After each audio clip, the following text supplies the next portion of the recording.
So our you might almost say keynote speaker this morning, I'm not quite sure where to start introducing him, but I'll just start somewhere. Samuel Gray, Director of Research at the Acton Institute. He's written and spoken extensively on questions of political economy, economic history, ethics and finance, natural law theory. His MA in political philosophy is from the University of Melbourne and has a Doctor of Philosophy degree in moral philosophy and political economy from Oxford. He's authored several books, including Morality, Law, and Public Policy, Economic Thinking for the Theologically Minded, On Ordered Liberty, his prize-winning The Commercial Society, Tea Party Catholic, The Catholic Case for Limited Government, a Free Economy, and Human Flourishing, Forgotten Profit, How Banking and Finance Can Serve the Common Good. He publishes in a broad range of academic journals and op-ed venues. He served as American correspondent for the German newspaper Die Tagespost, and he's been named a member of several exclusive academic societies, including the Center for the Study of Law and Religion at Emory University. Please welcome Dr. Samuel Gray.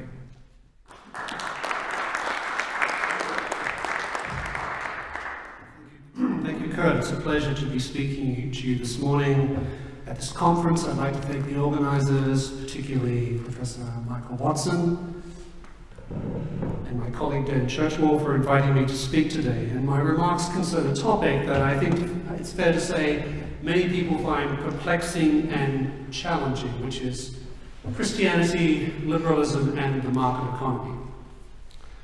Now, there are many questions which automatically arise in any such discussion. Can a reasonably orthodox Christian, for example, support what's generally understood to be a market economy in preference to, say, Keynesian or social democratic arrangements? Or does support for the market economy necessarily mean that one accepts any number of philosophical positions conventionally labeled as liberal? And if that's the case, does this mean that a Christian who favors the market economy is implicitly accepting philosophical positions at odds with, say, Christian anthropology or natural law more broadly? Is it the case that a Christian who supports the market economy, or more specifically, choices, habits, and institutions that constitute market economies, must accept, for example, the essentially positivistic premises of a Milton Friedman, or the social evolutionary views of a Friedrich Hayek, or the utilitarianism of a Ludwig von Mises? Or can a consistency of position be established between Christian belief and practice and the market economy, such as we see thinkers such as the savior of the West German economy after World War II, the economist and Lutheran Wilhelm Röpke, or people like the Catholic theologian Michael Novak, or the Anglican economist Brian Griffiths? Now, I could go on and outline a range of other parameters for thinking about the relationship between Christianity, liberalism, and the market economy. And to be clear, a great deal depends on what we mean by these words like liberalism or by the market. The word liberalism, for example, is a wonderfully pliant term, and it's used to label many positions, some of which have very little to do with each other.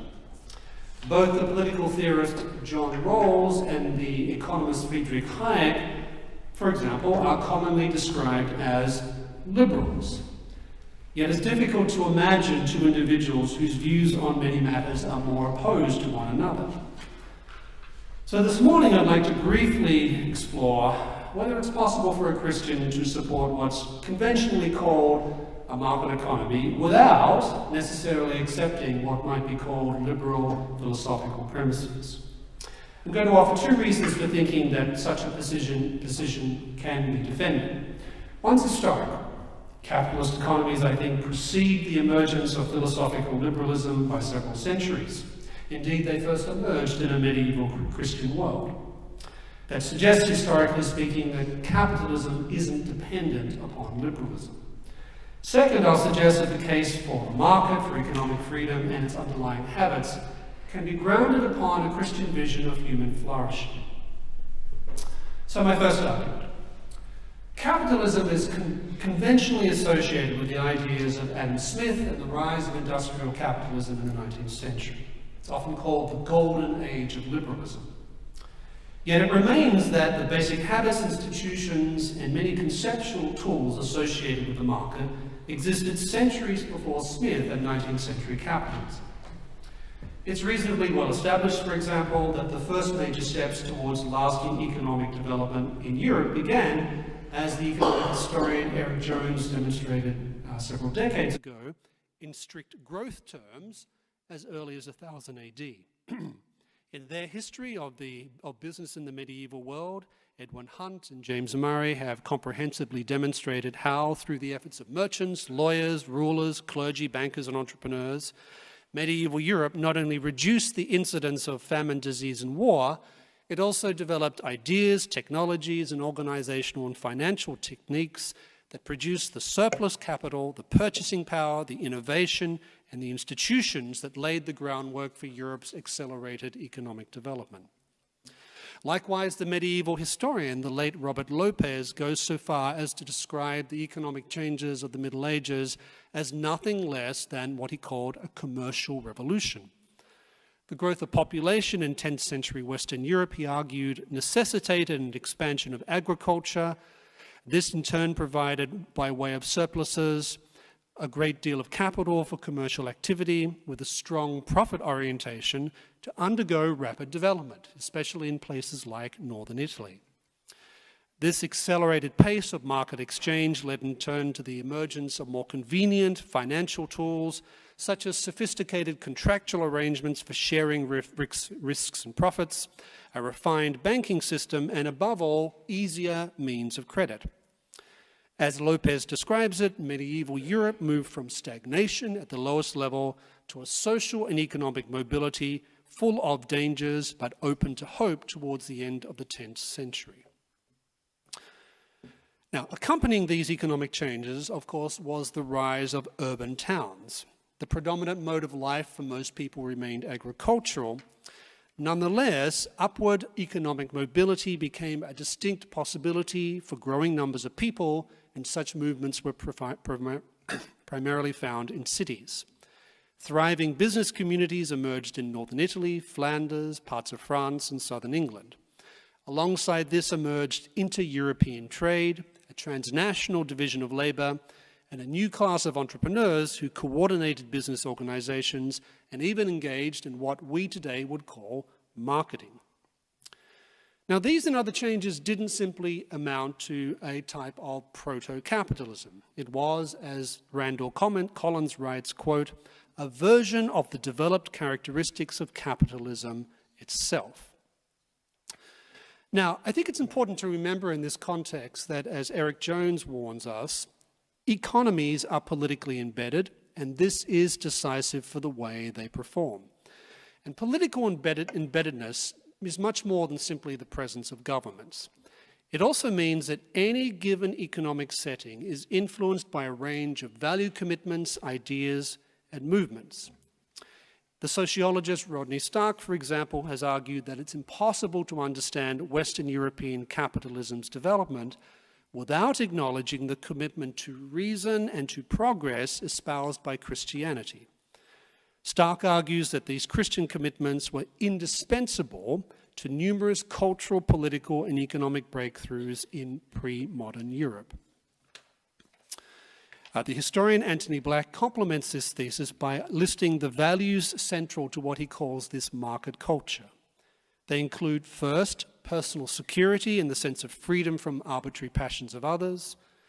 This involves security and freedom of the person from violence and of property from arbitrary seizure. But these, he says, can only be maintained if legal process is credible and successfully enforced as an alternative to physical violence, in settlement of disagreements, and in redressing. I could go on and say more about this. And some of the intellectual influences underpinning market culture, well, some of them certainly came from medieval writers who had read Cicero's De Officiis. But Black goes to some lengths to demonstrate that market culture's stress on personal liberty as something profoundly valuable came straight from Christianity. The The Christian faith stressed that humans had been liberated from sin, and not just as a race, but as individually as well. When linked with medieval church's stress upon man having free will and equal dignity, this created a powerful cultural and political dynamic that was almost irresistible. In economic terms, this translated into many things: freedom to create, freedom of association, freedom of exchange, and freedom of contract. The notion of equal dignity also gave powerful grounding to the idea of everyone's equality before the law. Growing legal recognition of these liberties and protections encouraged the legitimacy of relatively free-floating economic relationships, as opposed to the more communal types of connections that were encouraged by guilds and corporatist thought. Medieval market culture also drew support from the prohibitions in the Ten Commandments, which, with their absolute condemnation of stealing, murder, lying, and unfaithfulness, highlighted the essential wrongness of arbitrary behavior. Now, the entry and proliferation of these ideas into many sectors of European economic and political life couldn't help but give a particular flavor to the commercial revolution.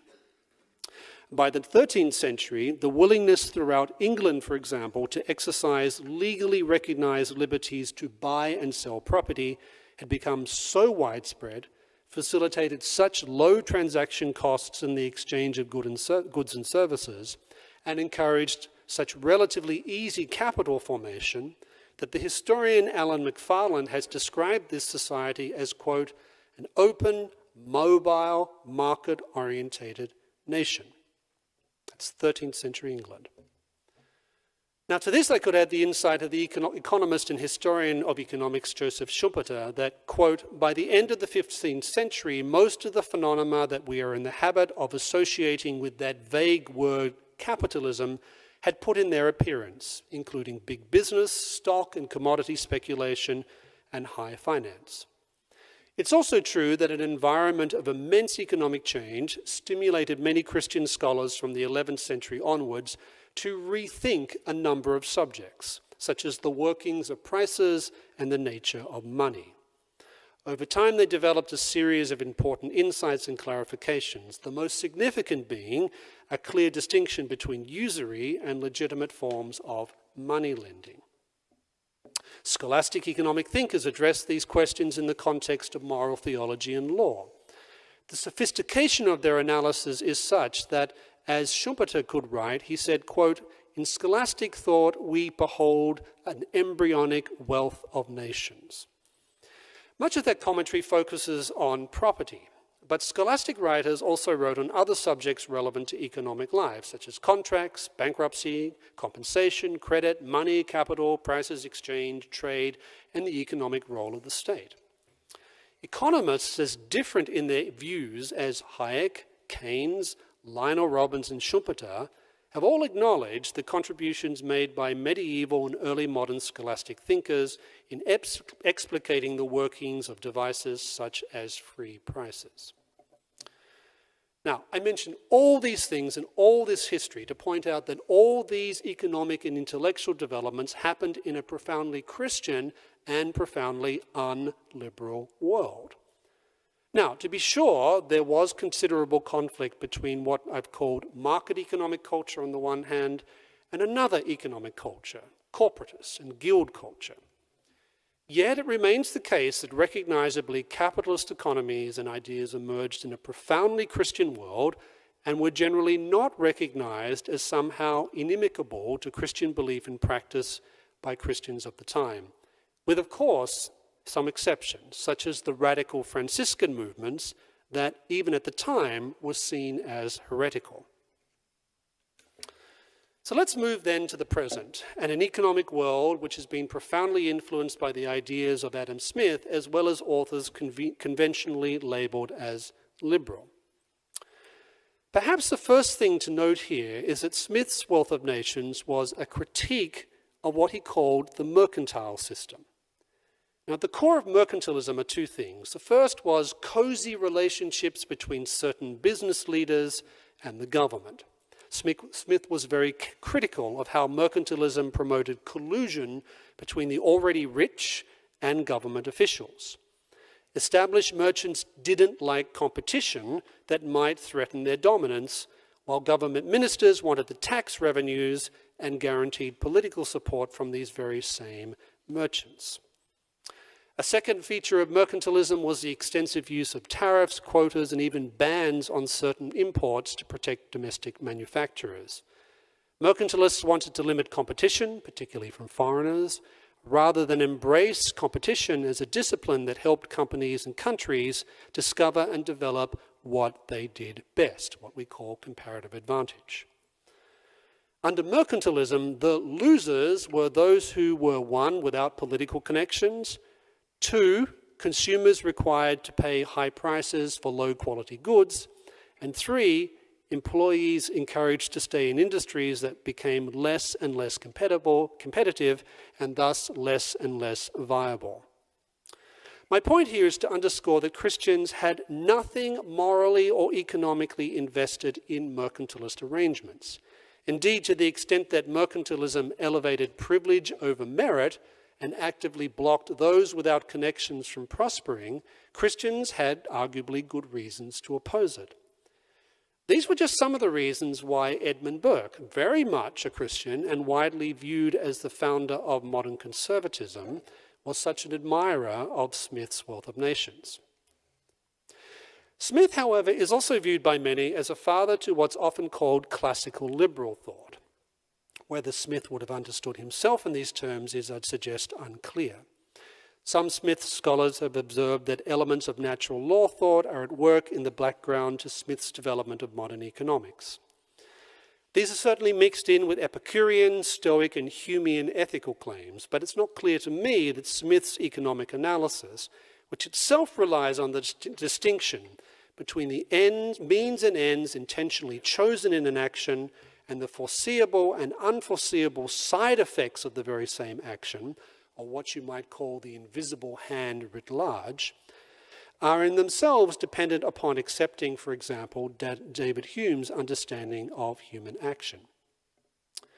Classical liberal thought, however, is one of the most common reference points for those seeking normative support for the case for free markets. Scholars popularly identified as classical liberals, or in some cases as libertarians, include figures ranging from the Nobel Prize economist Friedrich Hayek, who was an agnostic and a lapsed Catholic who actually disliked the term libertarian, Milton Friedman, a quiet atheist from a Jewish background who, it turned out, had very limited time for religion, to Ludwig von Mises, an agnostic Jew, sometime critic of Christianity, and self-described paleo-liberal with a habit of reading the Protestant theologian Karl Barth. In all three cases, these classical liberal philosophical scholars and their views were at some distance from Christian teaching. That doesn't in itself, of course, invalidate their significant contributions to the development of economic thought and policy. Hayek, for example, was largely responsible for identifying a key problem with central planning, the knowledge problem, or the assumption that governments and government officials can somehow assimilate all the knowledge that's needed to successfully plan an economy. Now, notwithstanding this background, what might be called the generic classical liberal case for market economies differs from Christian arguments in favor of similar things. In some cases, this reflects the fact that some classical liberals and libertarians adhere to what I think are extremely weak normative positions that rarely go beyond ascribing significance to what's often been called self-authorship or self-ownership.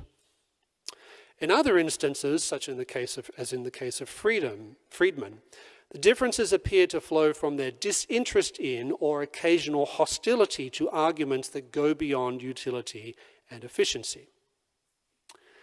Many of the justifications for free markets and economic liberty that one typically finds in some classical liberal schools invariably draws heavily upon various forms of utilitarian reasoning. Economic freedom, for instance, is seen as indispensable if one wants to create greater wealth in a society for more people over extended periods of time. Closely related to the emphasis on quantification is the claim that economic freedom is essential if one wants to have progress. The content of that progress, however, is often left undefined.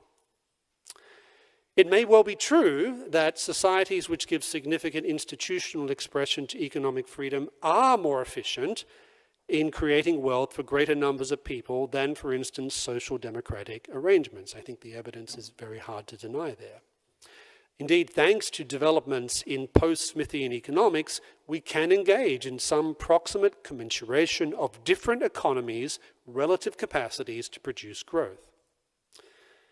That said, it remains, as the lawyer and philosopher John Finnis observed in a 1979 article, that, quote, the radical inferiority and injustice of economic systems, such as those of the Soviet Union and its satellites, is not simply a matter of measuring the availability or distribution of consumer durables on either side of the comparison of systems, end quote. From a Christian standpoint, of course, Christianity's conception of human action and human flourishing reminds us that wealth is an instrumental good. It's not an end in itself. A second problem with utilitarian justifications is that if economic liberty's primary moral rationale was its superior ability to create wealth relative to other economic arrangements, such a rationale would presumably fail if some hitherto unimagined economic system that didn't value economic freedom proved better at creating more wealth for more people. Thirdly, appeals to progress made by advocates of economic freedom, like Hayek, may have a point in noting that societies with economic freedom do tend to produce greater measurable advances in scientific knowledge and technology. The problem, however, with such arguments is the vagueness of what's often meant by progress, a point that Hayek himself freely conceded before proceeding to argue that economic liberty's ultimate justification is that progress tends to occur when individuals freely act upon their particular knowledge of their unique circumstances and abilities while pursuing their own chosen purposes. It's precisely because one person can't know everything, Hayek argued, that we should trust the independent, competitive acts of many people and allow this process to determine what's worth keeping. Hayek's faith in economic freedom, therefore, quote, does not rest upon the foreseeable results in particular circumstances, but on the belief that it will, on balance, release more forces for the good than for the bad. Now, this type of language, like more good than bad and on balance, illustrates, I think, that Hayek's rationale for economic liberty is somewhat utilitarian and thus vulnerable to well-known critiques of this type of reasoning. Moreover, it wouldn't provide a robust defense of economic liberty if it could be shown that other economic arrangements which didn't value economic freedom released more forces on balance for the good than the bad. So I think this means that if economic liberty is to form part of a Christian vision of society, then economic freedom requires sturdier foundations. And I think there are several foundations for free markets that can be developed from within Christian and natural law thought. Let me just mention one. Christianity, following in the wake of Judaism, has always upheld work as ennobling of human beings. Human work, paid or unpaid, whether working for oneself or another person, is something that allows us to shape the world, but also to shape ourselves. For when a person creates a new product or refines an existing service, they don't just simply change the material product or service, they also shape themselves interiorly by engaging their reason and their free will in an act of self-determination, which helps human beings to become co-creators insofar as they help to unfold God's original creative act. Now, participating in this good of work, I'd suggest, requires considerable economic liberty for individuals and communities, since it's in the economy where so much work occurs.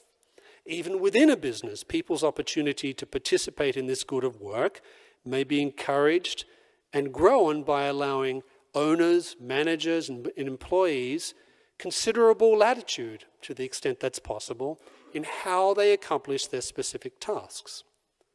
By the same token, if a government or company unduly narrows the scope for economic freedom on the part of owners, managers, and employees, the conditions that facilitate this participation in the good of work may be unduly undermined.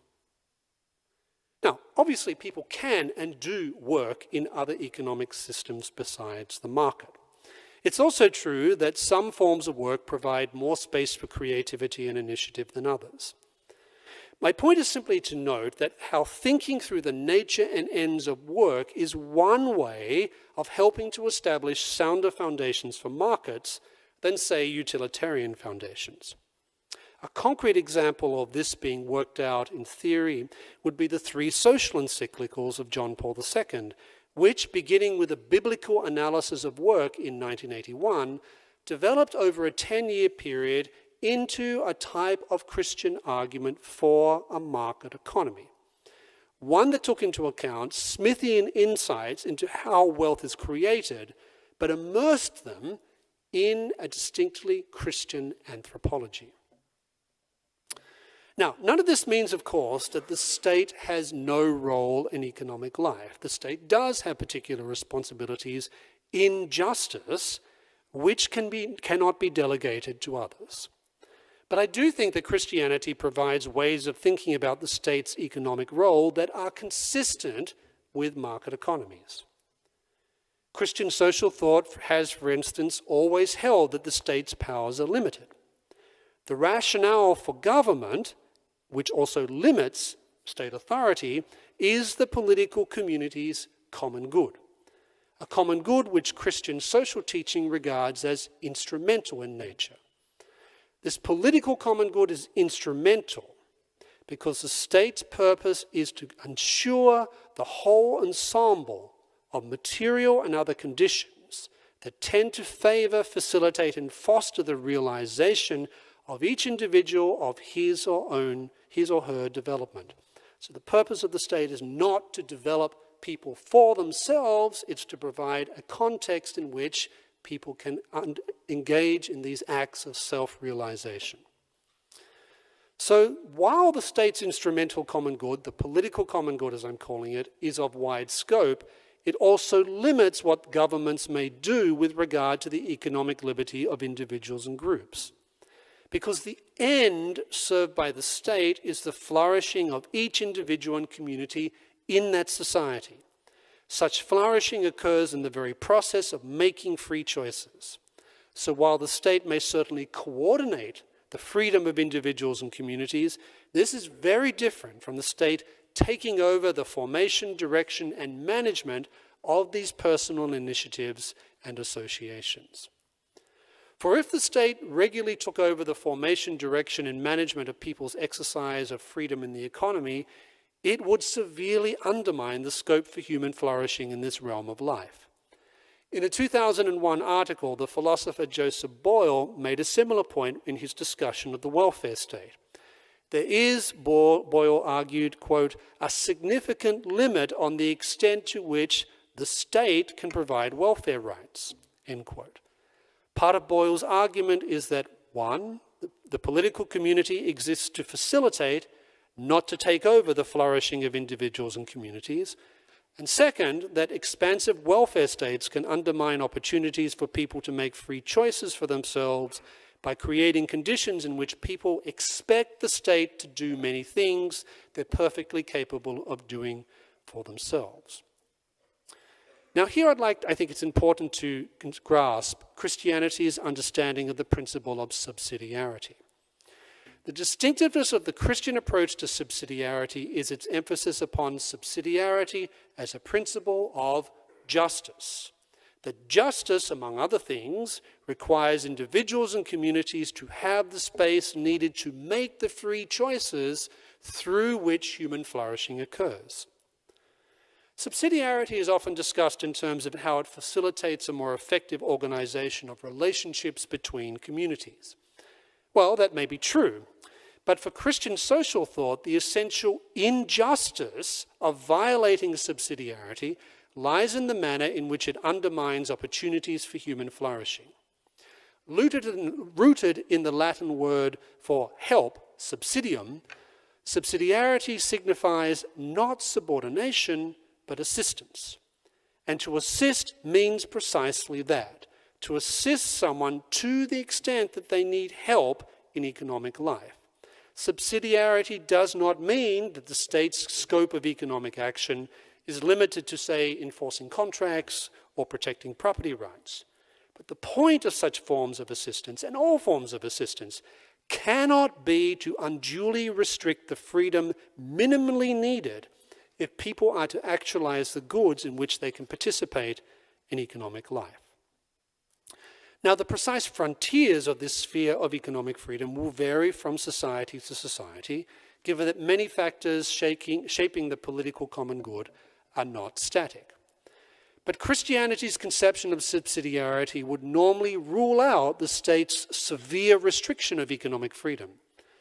Moreover, to the extent that economic liberty facilitates people's ability to flourish, Christianity would regard government as having a responsibility to protect and promote this freedom, consistent with the state fulfilling its other responsibilities. So to conclude, Christian arguments for economic liberty, private property, free trade, a limited welfare state, many of the things we associate with the modern market economy, are not opposed to considerations of utility, but they do go far beyond them. It provides, for instance, a principled case for a right to economic initiative based upon the human person's nature as a creative initiator of work and their ability to participate in goods such as work and the use of creative reason itself. Christian critiques of welfare states are not just attentive to their ever-obvious economic costs, they're also squarely grounded upon the damage that welfare states can do to people's opportunities for integral human development. Likewise, a Christian case for free trade isn't simply about allowing nations, regions, trade, businesses, and individuals to find their comparative advantage. That matters. But the Christian case for these things also proceeds logically from the right of free association and derives further legitimacy from its capacity to help realize the universal destination of material goods across national boundaries. Finally, entrepreneurship is understood as more than just a discovery procedure that allows us to discern and provide new and better goods at steadily declining prices. Christianity also sees entrepreneurship as derivative of the intrinsic good of work. So much so that even the entrepreneur whose product or service turns out to be unprofitable can still be considered fruitful insofar as his choices have allowed him or her to participate in this moral good of work. We live in an age in which, judging from most indexes, economic freedom and free markets have actually been in decline in most of the West for more than a decade. Among other things, this may suggest that a culture which values economic freedom needs to be shown that just as religious liberty is not ultimately about tolerance for the sake of tolerance, so too economic freedom is not ultimately about wealth creation for wealth creation's sake. Christianity's vision of human choice and action and its conception of human flourishing, what it is and how it occurs, I'd suggest, offers one way of integrating a concern for economic freedom and the market into a wider effort for developing a culture in which reason, freedom, and integral human development are considered indivisible. Thank you.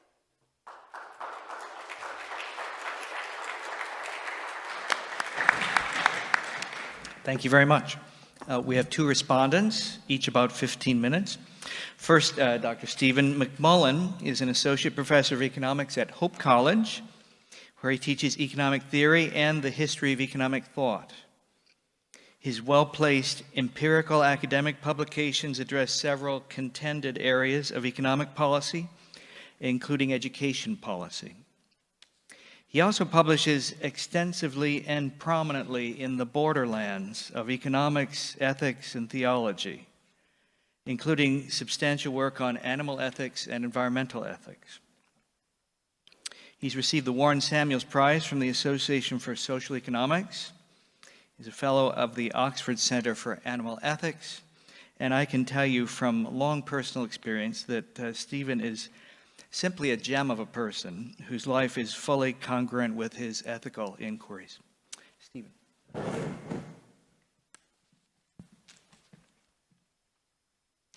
Thank you, Kurt. That's what happens when your friend gives you the introduction. I'd like to thank my friends at the Henry Institute and the Acton Institute for the invitation to be part of this excellent event. It's been very enjoyable. I'd of course like to thank Dr. Gregg and Dr. McQuarrie for lending their considerable skills to this topic with me here today. My task is to respond to Dr. Gregg, and since he graciously provided us with his talk ahead of time, I'll be able to do that. My plan is to challenge his thesis a little bit with a bit of an empirical bent, and I do so not because we disagree on fundamental things, but because in doing so, I hope it'll be a service to him and, of course, a service to all of you gathered here. Indeed, I think on most things we probably agree. It is my conviction that liberalism as an intellectual project has been, and by historical standards, an extraordinary success. Even though we are probably not at the end of history, I'd say democracy has, over my lifetime, grown in breadth and depth. Market economies continue to grow in scale and in scope. Even the socialists these days are democratic socialists, which is a kind of victory, I think. Moreover, democracies have proven that they are stable, and market economies have delivered high standards of living and low poverty rates. All of these things are notable and welcome. Mostly, though, perhaps, it's worth noting that there have been waves of political, economic, and social liberation for those oppressed, exploited, and ignored because of their gender, sexual orientation, race, and religion. We cannot roll back the clock, and we wouldn't want to. I recite all these successes before telling you my thesis, because I want you to believe me when I say I have no desire to throw out our liberal institutions. Dr. Gregg has given us a wide variety of reasons for believing that Christianity can be compatible with economic freedom, and that this compatibility does not depend solely on the material justification for markets. The case is also moral. On all of this, he is right. But Dr. Gregg does not address the fact that liberal market institutions, in practice, are closely tied to liberalism and undermine some of the things that Christians rightly hold dear. There's a tendency for markets to push against traditions and practices that just don't quite fit. Liberalism crowds out illiberal morality.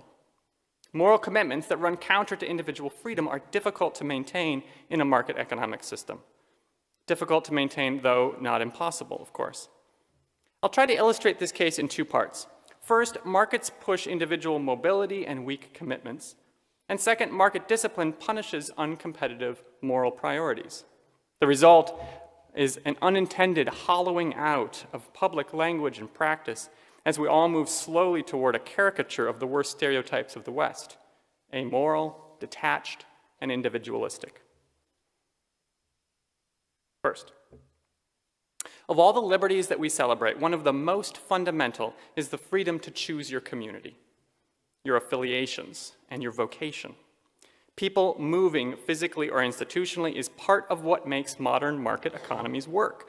A central hallmark of market dynamism is that capital and labor are able to move away from places where there are few opportunities and move toward places where there are good opportunities.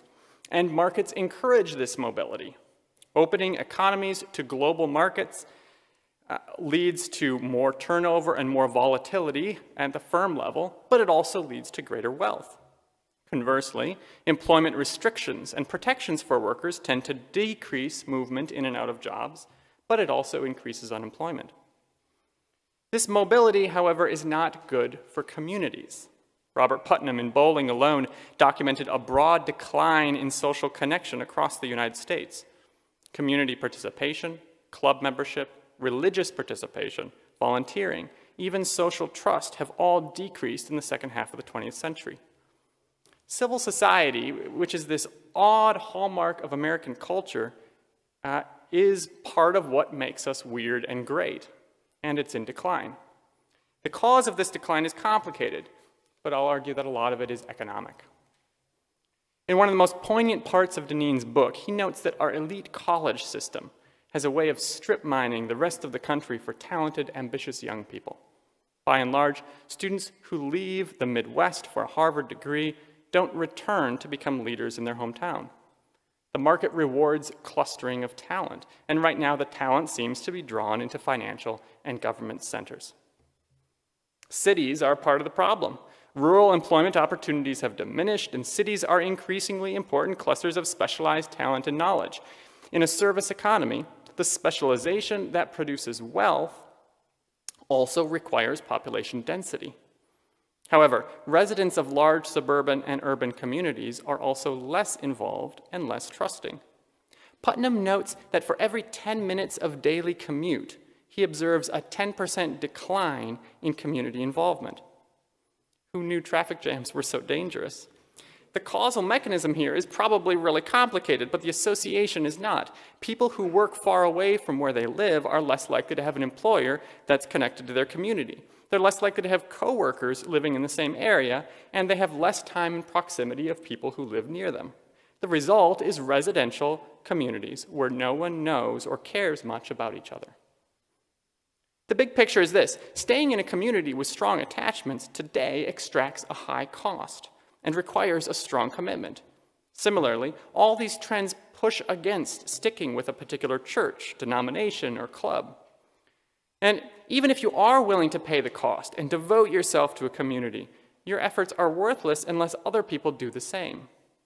The result is a broad economic current against stable communities and people who know each other for long periods of time in multiple contexts. All of this undermines solidarity. Solidarity is one of these words Catholic thinkers have developed for describing people's commitment to the common good and for people's willingness to take care of each other. Without community in which people have long-term commitments to each other, local solidarity just doesn't make much sense, and these communities are slowly going away. Many of those who promote economic freedom are concerned with the increasing scope of government action and worry that welfare states crowd out community. Sam Gregg has made the case here today for the moral priority of subsidiarity. I think it's probably fair to say that he would like to prioritize local care for those in need. Without local connections, though, there is less local knowledge, and the possibility that private charity could better meet people's needs than public welfare states is becoming less plausible. Local private provision for those in need doesn't work in a bedroom community where no one knows each other. In mass, altogether, we can muster solidarity. State and national governments often vote to provide benefits for the poor. Large corporations can also make choices to be generous. Local communities, they won't even let a halfway house or a homeless shelter go up in their side of town. All right, so strong communities are the only thing preventing us from retreating to a national political solution to local problems. And some of the most basic forces of a market economy are constantly pushing against the kind of long-lasting relationships that can make local solidarity possible. Second broad concern about market economies is that over time, uncompetitive norms get pushed out and replaced. The way that freedom gets channeled into productivity and prosperity is through competition, which disciplines and encourages innovation. Competition is maybe the secret sauce that aligns the incentives of producers with the desires of consumers. Competition constantly motivates people to act in ways that increase profit, sometimes for the better and sometimes for worse. Note that market competition often pushes people to act more ethically. Markets train people to be faithful, precise, industrious, and to think of others' preferences. On the other hand, market competition can drive out some traditions, norms, and virtues, particularly virtues that run against the profit consciousness that competitive markets demand. For example, consider pig farms, an industry that has been dependent on strong traditions and has supported stable communities. The last 75 years have been brutal. Changes in technology, transportation, and market pressure have forced out most of those traditions and most farmers. Let me give you some numbers. As of 1978, there were 500,000 hog farms in the United States. By 2012, there were 63,000, more than an 87% decline in the number of farms. Moreover, the location of hog farming changed, moving to different parts of the country as firms and slaughterhouses consolidated. You've probably heard about the death of the family farm. This is real. Almost none of the hog farms that existed when I was born are still operating today. Hog farms have become very big and very efficient. The efficiency of these new farms is gained at the expense of the environment, at the expense of agricultural workers, at the expense of agricultural communities, and most dramatically at the expense of the animals. Pigs are intelligent, highly social, exploratory, and territorial animals. In order to control them with minimal labor, pigs are confined to small, cramped, barren spaces without a natural environment or normal interaction with other animals. They're subject to painful procedures well before slaughter. Due to environment, diet, and breeding, they grow so extraordinarily fast that they have lung, bone, and joint problems by the time they are killed at about 4 months to a year old. A couple of agricultural economists who are experts in this topic and who are generally in favor of these animal agricultural techniques estimate that for many pigs, their treatment is bad enough that their lives are probably not worth living. Now, these new animal agricultural systems were embraced because there was no other choice. By attrition, selection, and imposition, traditions of animal husbandry and care for the land have, for pig farming at least, been replaced by a very different ethic. It's not just animal agriculture either. I could have talked about banking or racial discrimination. It just happens I know a lot about animal agriculture. It's worth attending closely to the demise of the family hog farm, not in order to turn everyone into vegetarians, although that would not be the worst thing ever, but because it forces us to confront a very real conflict. Note that this story about rapid change in animal agriculture could be told as a victory for market economics. Everything worked the way we hope it does when we teach principles of economics to first-year students. Technology and innovation changed quickly. Producers with little power rapidly adopted the most efficient methods. The price of pork still fell steadily as these gains were passed on to consumers. Right? In short, this is a story of freedom channeled by appropriate institutions serving the public good. And yet, those same changes undermine the norms that connected farmers to their animals, the norms that encouraged farmers to care for the environment in their communities, and the norms that supported family traditions of commerce and vocation. Okay, where do we turn to push back against this race to the bottom in animal agriculture? Farmers cannot individually choose to resist the market pressure. Consumers and farmers are too far apart to reason with each other. The pork industry groups and their counterparts have long proven that they are unwilling to limit efficient practices. If we think that farmers should be able to keep hogs in a reasonably natural environment and not go out of business, the only options left are government regulation or mass consumer activism. Just as Deneen predicts, absent strong traditions, the normal response to an expansive market is a stronger government. There are no middle institutions left. So, market economies are not morally neutral. They create a whole social landscape that subtly and dramatically changes the way we live, often for the better and sometimes for the worse. Markets thrive on innovation, productive work, clear communication, carefully defined property protections, and mobile individuals.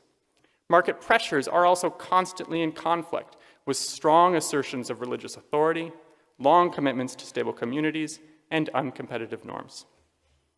Now, it's easy to ignore all of this because economies don't usually coercively prohibit these norms. Markets don't change culture by coercion. Instead, they alter the economic landscape, making some traditions more costly, and making commitments to a kind of amoral individualism a lot easier. And then people just make free choices. Over time, our communal norms limiting the market have slowly broken down. I'm thinking about expanded markets for pornography and the lost traditions in banking that would go against giving people excessive loans or credit cards that they can't repay. These norms can exist in communities where people hold each other accountable, but these communities are now hard to find, and producers can easily just locate elsewhere and then sell to the whole country. If markets have undermined norms supporting community and accountability, then we've replaced one set of institutions that encouraged high moral standards with a different set that have no moral center beyond freedom, and that is not a neutral exchange. As a final note, it's worth reiterating that this is not a call to scrap market economies. I don't see any convincing arguments about whether we should embrace liberalism. The only question is what kind of democracy and what kind of capitalism that we will create.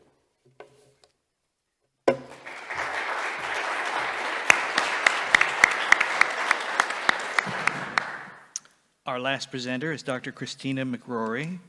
She is assistant professor and theological ethicist in the Department of Theology of Creighton University. She's a research fellow of the Institute for Advanced Studies in Culture, and she's published in prominent academic journals and influential blogs on the connections among morals and markets, liberation and structured civil society, finance and moral agency, culture and economics, behavior and anthropology, the history of economic ideas, and the emerging field of behavioral economics.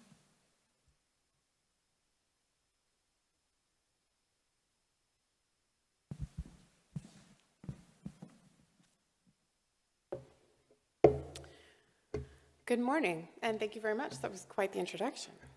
Let me begin by expressing my gratitude to Dr. Watson and all the others involved in putting on this conference. This has been a really excellent conversation thus far, and I am honored and delighted to be a part of it. And I'm delighted to be a part of this panel specifically, given its themes of markets, liberation, virtue and vice, and faith and citizenship. One way to sum all these themes up, of course, might be to pose them as a question. Are Christianity and the free market compatible? In his talk just now, Dr. Gregg has answered this question by offering a qualified kind of yes. Christians can support the free market, he explains, without necessarily endorsing liberalism as either an intellectual or a cultural project for two reasons. Firstly, the practices and institutions that make up capitalism predate liberalism. And secondly, because we can find plenty of warrants for supporting these from within the Christian tradition itself. Now, without devoting too much attention to it, it seems to me that what Gregg has effectively done is to avoid answering the question at the level of grand narratives. He's chosen to speak instead about history and practices instead of competing theologies or competing moral anthropologies. In the case of Christianity and the free market, of course, this is often where the conversation leads, to the claim that because capitalism is intellectually premised upon an impoverished moral anthropology that views freedom as fundamentally expressive and agency as fundamentally choice-based, that it's in competition, therefore, with the more responsive view of agency and the more substantive and telos-oriented account of freedom in the Christian tradition. But instead of answering the question on this philosophical level, Gregg has chosen to move the conversation to be about institutions and habits and practices. In my response this morning, I'm going to suggest that this was a very smart way to respond to the implicit question of whether Christianity and the free market are compatible, because it handily sidesteps three dangers that pop up if we do try to answer the question as it is often posed at this more abstract idea-focused level. Now, I'm not going to suggest that it's never useful to discuss capitalism as having a kind of implicit or competitive theology in competition with the Christian tradition. Obviously, that's not the case. Finding idolatry at work in the world is a time-honored theological tradition, and it can be very useful and illuminating within limited ways.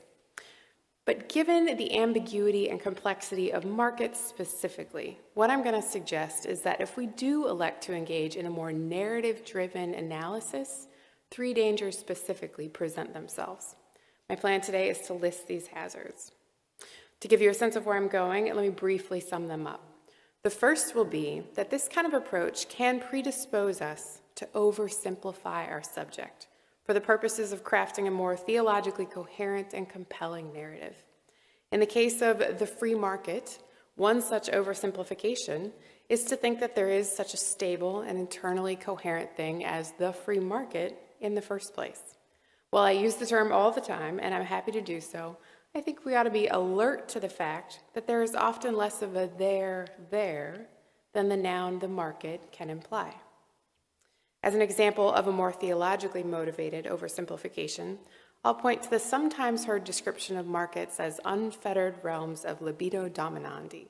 It's Augustinian language for the lust to dominate that in turn dominates and enslaves us.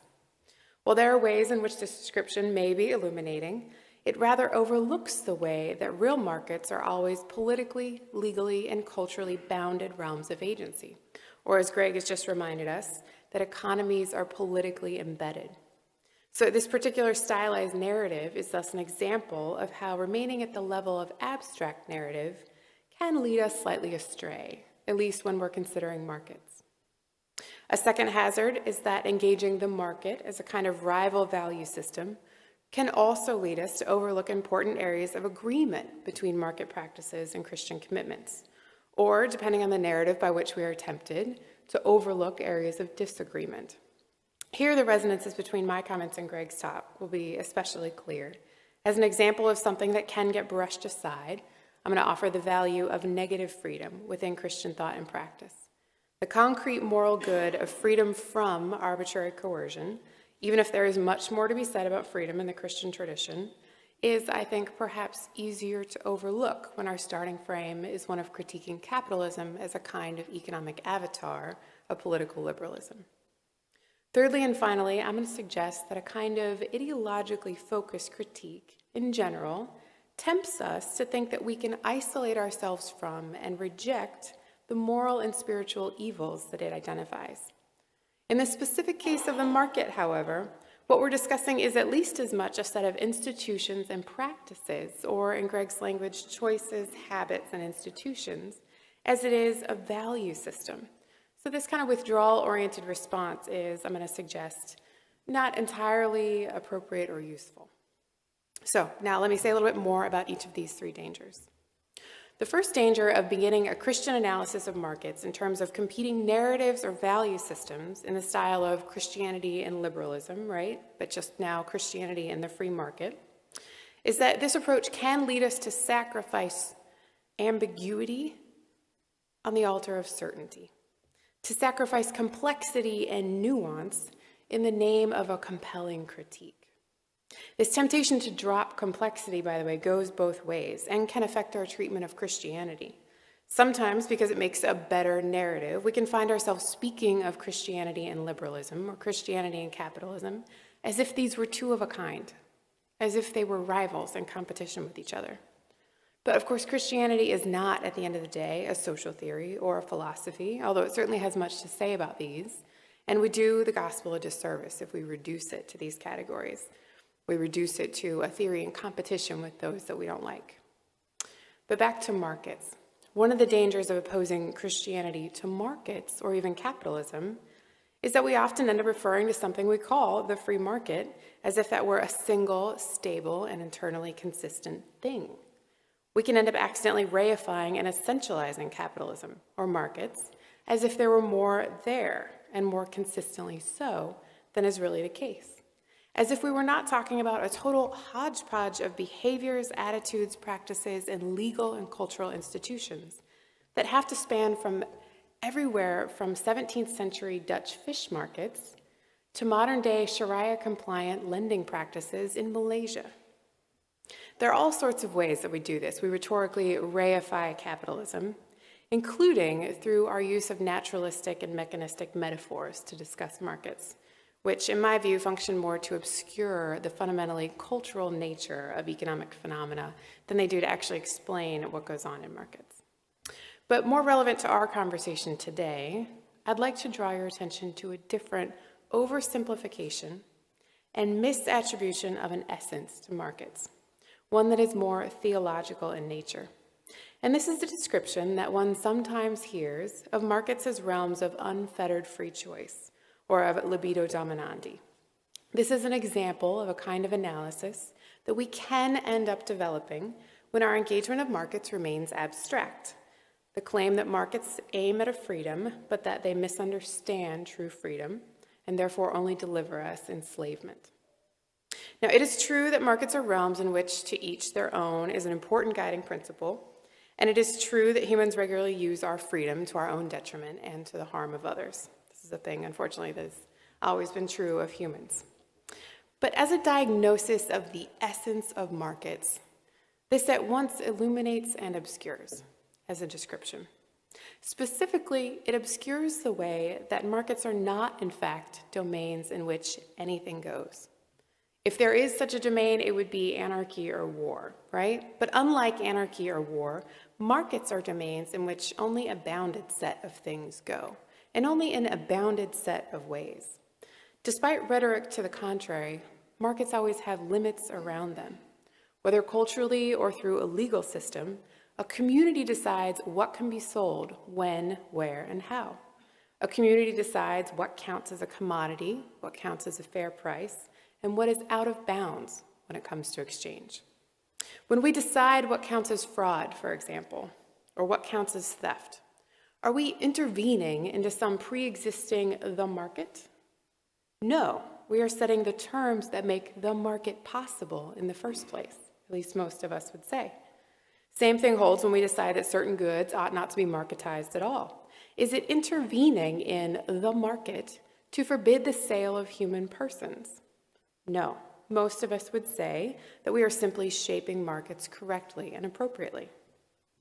With this in mind, my point is that rhetoric that construes markets as realms of utter and unfettered freedom may be elegant and compelling, but it is ultimately conceptually incoherent, and it's not descriptive of any actually existing market.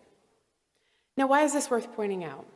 Well, for one thing, because in addition to being empirically misleading, this rhetoric can also encourage in us a kind of fatalism about the free market, as if there were no reforming it or improving it, which from a Christian perspective is not a particularly helpful attitude toward the world. But more generally, I want to offer this as just one illustration of the kind of overly stylized narratives to which we can be attracted when we try to engage markets, or the market, on a predominantly theoretical level, and to the way that these stylized narratives can sacrifice accuracy and complexity for elegance. Now, the second hazard to which I think we ought to be alert is that engaging the free market at a predominantly conceptual level may also tempt us to overlook some of the areas of practical agreement or disagreement between Christian values and economic practices and values. You could see this as a subset or a type of the first kind of hazard that I just mentioned. In this case, we're tempted to oversimplify our subject, not just in theory, but in practice as well, by merely seeing that which we wish to see, that which we already wish to critique or to defend, and by glossing over that which doesn't fit within our narrative. In the case of the critique I just mentioned of the market as a realm of libido dominandi, we might do this by failing to attend to the ways that, as Greg has just argued, market practices may be desirable and defensible on Christian grounds. The specific example of this that I'd like to point out is actually not so much a practice, but a value, the value of negative or procedural freedom. As I noted earlier, some theological engagements of the question of Christianity and capitalism focus on the mismatch between the choice-centered account of freedom and the more robust end-oriented account of freedom within the Christian tradition, and hold these up as incompatible. It always strikes me as odd, however, that these sorts of analyses don't pause to note that the more substantive vision of freedom found in the Christian tradition actually includes and assumes and requires a certain amount of negative freedom. Just as humans need to be formed to desire true goods, we also need to be free to pursue and to enjoy them. This means that our freedom to be who we are called to be, to live into our redemption, actually requires a certain amount of freedom to be the opposite and to err. And that this freedom to err is good for us, not only politically and instrumentally, but morally and spiritually, at least on this side of the eschaton. Gone are the days when Christians thought that error has no rights, we could say, and good riddance. We now think that human flourishing requires more than negative freedom, surely, but it can't be had without it. Now, I've obviously picked this example with the larger conversation of our conference in mind, which, given that it's largely about the dangers of liberalism, could lead us to overlook much that is good, that is happening in markets. Were we having a different conversation, though, one that predisposed us only to see the good that was happening in markets, I'd want to point us in the opposite direction, towards the injustices and evils that markets often allow. My point overall, of course, not being that markets are good or bad, but that it is important to reckon with phenomena that does not fit within our starting narrative. Important, but very, very difficult. Finally, a third hazard to which I wish to draw our attention this morning is the way that a more value or idea-driven critique of markets may tempt us to think that we can isolate ourselves from whatever ills and evils we identify, and then to reject them. When the thing that we are analyzing exists primarily at the level of ideas and values, this may be entirely possible. It makes perfect sense, for example, to say that Christians should reject nihilism. This is completely possible to do. This is coherent. This is a thing that can be done. The problem with capitalism and the free market, though, as we've been discussing, is that it is much more than simply ideas or values. It is a whole system of institutions and practices spanning cultures and continents and centuries. It is the supply chains and the relations of production and distribution that link us with untold numbers of distant others across the globe, and that now provide most of the goods and services that all of us need to live. Withdrawal from this, rejection of this, is not entirely possible. Even those of us who find Wendell Berry's voice compelling and attractive would need somewhere to source the heirloom seeds with which we would start our nouveau agrarian life, right? And I can only speak for myself, but as I planted those seeds, I would want to be wearing some LL Bean boots. I'm just saying. But the real problem with thinking that we can withdraw from modern markets would go even deeper than practicality, at least for Christians. It also seems to me that this attitude, whether we tried to live it out or whether it just remained an aspiration, would signal an attempt to evade the Christian responsibility to use our resources to show God's love to the neighbor and to transform the world in light of the gospel. As Christians, it is especially important that we connect this aspect of our faith with our economic lives, given that markets are now one of the primary ways that we influence each other. Now, some of us have more agency in and over markets than others, to be sure. But in light of the fact that more of our lives are shaped by markets than ever before, it seems to me that Christians have very good reasons to use whatever economic agency we do have to love the neighbor, to make the world a more just place, and to make it a place more encouraging of virtue rather than vice. Pro, anti, or indifferent to markets, I think we all already know this to be true. But what I'm suggesting today is simply that when we deliberate together about markets, we ought to take care that the frames and the questions we start off with help us keep this in view. Thank you.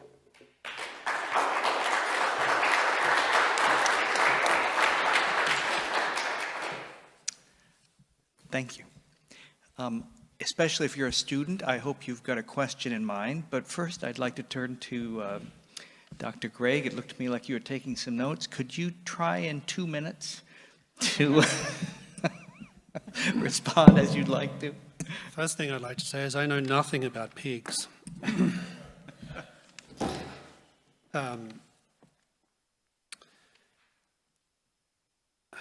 Let me just articulate a couple of thoughts. First of all, this relationship that Stephen talked about between markets and community is obviously something that's on the minds of many people when they think through the questions of the positives and negatives of market economies.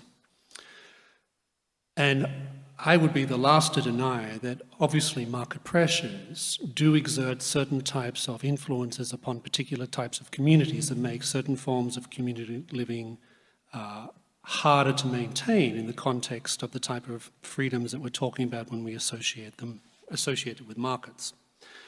I'd be the last to deny that. In fact, I think the more perceptive defenders of the market economy have always acknowledged, whether it's people like Wilhelm Röpke, who spent a lot of time writing about this question and wrote a whole book called The Humane Economy, in which he discussed these particular types of issues. On the other hand, I do think we need to ask ourselves what other factors are at work when it comes to the breakup of these smaller communities.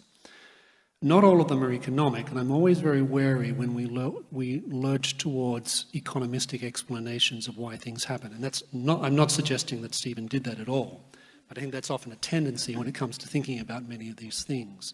So, for example, I think many people often end up leaving farms and small rural communities because they find them stifling and unsatisfactory. Not just because of economic pressures, they just find that their talents and their abilities are better appreciated or used or expressed in other contexts. Another thing I think we have to think about is the way in which certain forms of community themselves have changed in ways that make them less able to counteract some of these corrosive impacts upon markets. I think pornography was mentioned as an example. Well, I do think that markets in many respects obviously do make an obvious evil like pornography much more available.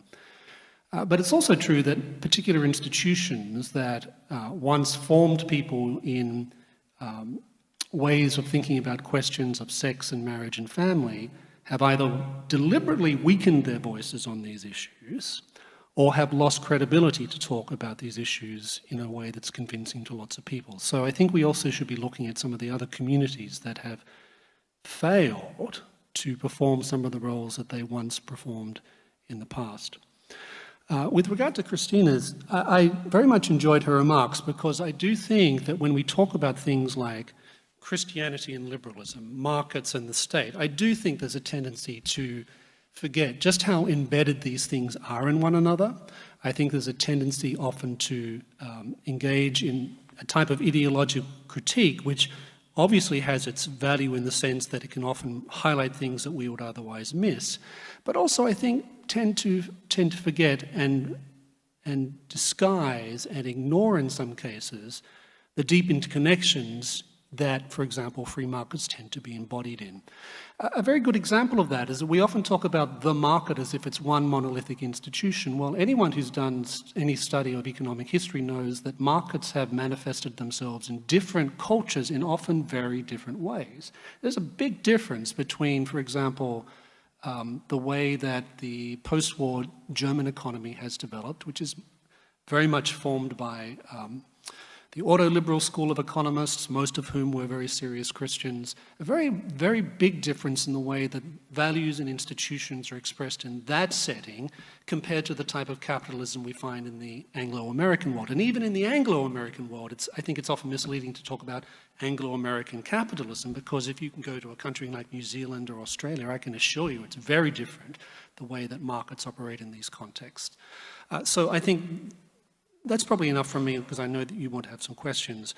But I do think this question of thinking about the ways in which markets are embedded does help us, I think, to arrive at a more accurate understanding of the way in which faith, politics, and economics interact in ways that I think are often obscured when we try to develop ideological critiques that, by definition, involve a high degree of abstraction.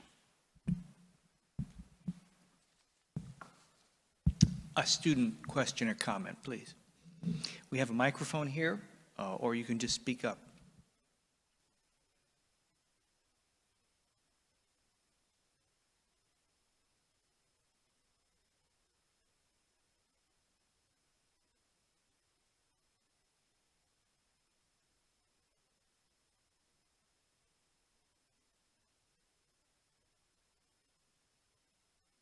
Would you like to try to summarize that for our taping? So the question is whether or not the strip mining of talented young people going toward financial government centers is because governments have been pretty active both in drawing people, providing opportunities, but also maybe limiting entrepreneurship opportunities in the Midwest and thus creating a kind of center of gravity in DC. And there's no doubt that as the government grows, the area within 100 miles of Washington, D.C. has become rich and popular to live in because of all the opportunities there.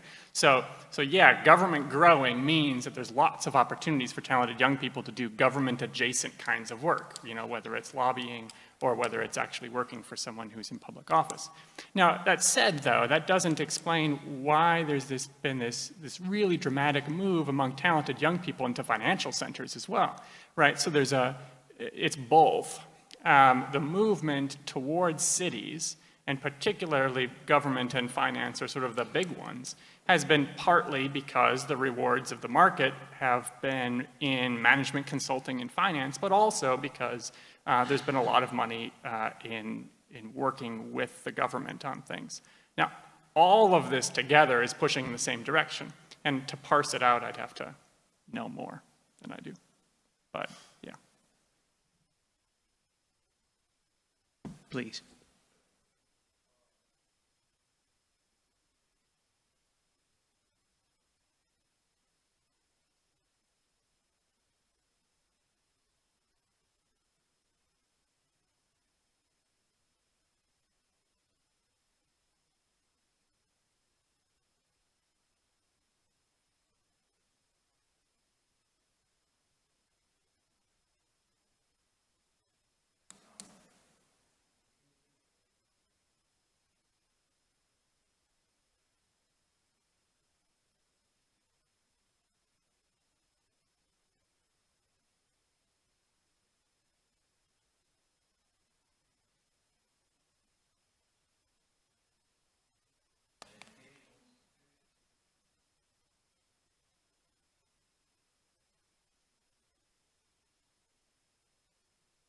I'd like to turn to Christina. Would you take a stab at summarizing? Sure. The question is, what role do the churches and other institutions have in helping us become better consumers, especially in light of new information that we're learning all the time from fields like behavioral economics, which are showing us that economic rationality is not static, standard, given, and universal, but that it's in fact embedded, just as everything else is. This is the question. This is a really excellent question. What can we do to make the market better for us and to make us better in markets? Churches have a role to play in this. Families have a role to play in this, but so do businesses, right? Let's not leave them out as well. We who buy things and we who save for retirement and we who employ people and patronize businesses, we are all shaping the market. And we are learning more every day in fields like behavioral economics about how the market shapes us in variable ways, which means we could make it shape us in better ways. We are really responsive to our context. We are really responsive to the framing of our choices. I mean, we already know this in terms of culture and education. This is why parents take such care to educate their children rightly, and why we care about the formative influence of institutions like colleges and universities, because we know that individuals are formed over time by the ideas to which they are exposed and the institutions in which they live. We need to apply this to our thinking about our economic lives. And the question of how in our churches and in our institutions we can do better, I think, is a wonderful question, because we can. The question was about churches, and Christina, I have this impression during my lifetime the direction of influence has been much more from the market to the churches. Mm-hmm. Does that ring true to you? You know, that's a difficult question. As I said in my talk, obviously some of us have more agency over and in markets than others. It might be a kind of democracy of sorts, but if $1 is one vote, we don't all have the same amount of dollars. So in terms of the influence of the market shaping the world and shaping our contexts, I don't want to oversell the power that churches and families have, because it's more complex than that. That said, maybe this is my Pollyannish side coming through, but churches have more influence than they recognize. Every time we're teaching our kids and our students and each other how to think about economic decisions, how to think about capitalism and markets, we are shaping capitalism and markets. Every time we train them into certain habits of action, we are shaping capitalism. So I don't want us to overlook the power that we do have without even being aware of it to shape markets. And just to try to make it very practical, are you aware of any good curriculum, say, you'd recommend to a church adult ed committee or a grade school education committee? It kind of depends on what you're looking for, but whose work I really love is Doug Hicks. He's got a book, Money Enough, that I think is wonderful in a parish context for adult ed. The question was to all three, though. Is there any other comment you'd like to make?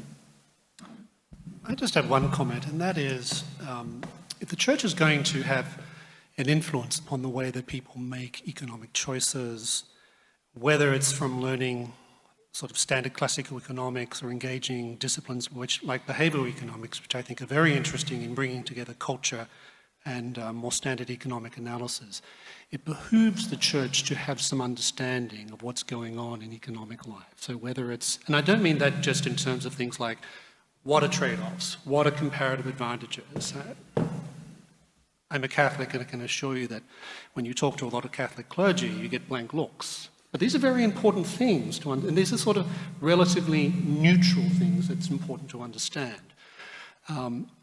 So that's one thing. I think it's very important to have some appreciation of what it is like for people living in market economies, because I do worry that in many churches, many confessions, there's often a reluctance to accept on the part of clergy, ordained people, that this is where most of their flock are living a lot of their lives.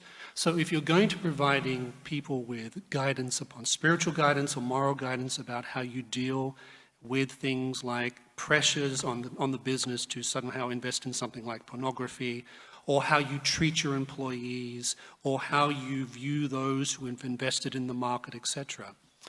I do think that a deeper understanding of these things equips you better to help them. They're much more inclined to listen to you if you have understanding of the pressures, for example, that entrepreneurs are under, or even small businesses or even large businesses. What happens if they don't meet the bottom line, if they don't make a profit? Because the consequences, the social consequences, leaving aside the economic consequences, the social consequences, not just for individuals and families, but communities, can be disastrous. At least one more, I think. Please, right there. Yes, the white shirt with the gray sweater. That's you.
I'm completely with you. You're just elaborating more of the hazards, really, of kind of setting up the conversation this way, as if Christianity and the market or capitalism or whatever we want to oppose it to were two different kinds of fruit, right? And we could compare them. We could say, which kind of fruit is better on these sort of categories or something like that? Which kind of fruit should win in this matchup? I think that's a problematic way to begin, as I mentioned, not just because of all the ways it could lead us, it could tempt us to think less carefully about economic phenomena and markets as moral contexts, but also because of how it may tempt us to think about Christianity as a kind of rival to whatever it is that we identify. And ultimately, Christianity is not a rival social philosophy. It has quite a bit to say about social philosophies, but at least coming out of the Catholic tradition, which is where I come out of, it's not itself in competition directly with either communism or capitalism or liberalism. And it's too easy for us to default to that kind of thinking because it's more analytically wieldy or elegant or something like that, right? And then there's also, of course, the fact, I hear somewhat within your words, that there are there's so many views about the market contained within Christianity. There are competing voices all the way back in the tradition. This is part of the genius and the anxiety of working on economic ethics within Christian thought, is that all the way back we've got a kind of dualistic worldview going on in which markets are God-given and we co-create with God in creating and exchanging value, but also markets are potentially a realm of mammon. So a tension that's in the tradition is, ineliminable. And so to reduce that as if Christianity could be summed up on markets to one attitude would be silly. Thank you. I'd like to turn to the organizers now, just so we all know what we do next. Do we come back to this place?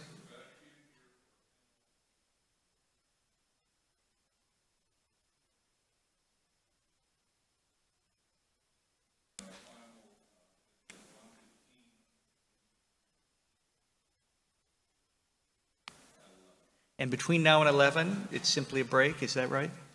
Okay. Thank you all very much. Let's thank our panelists.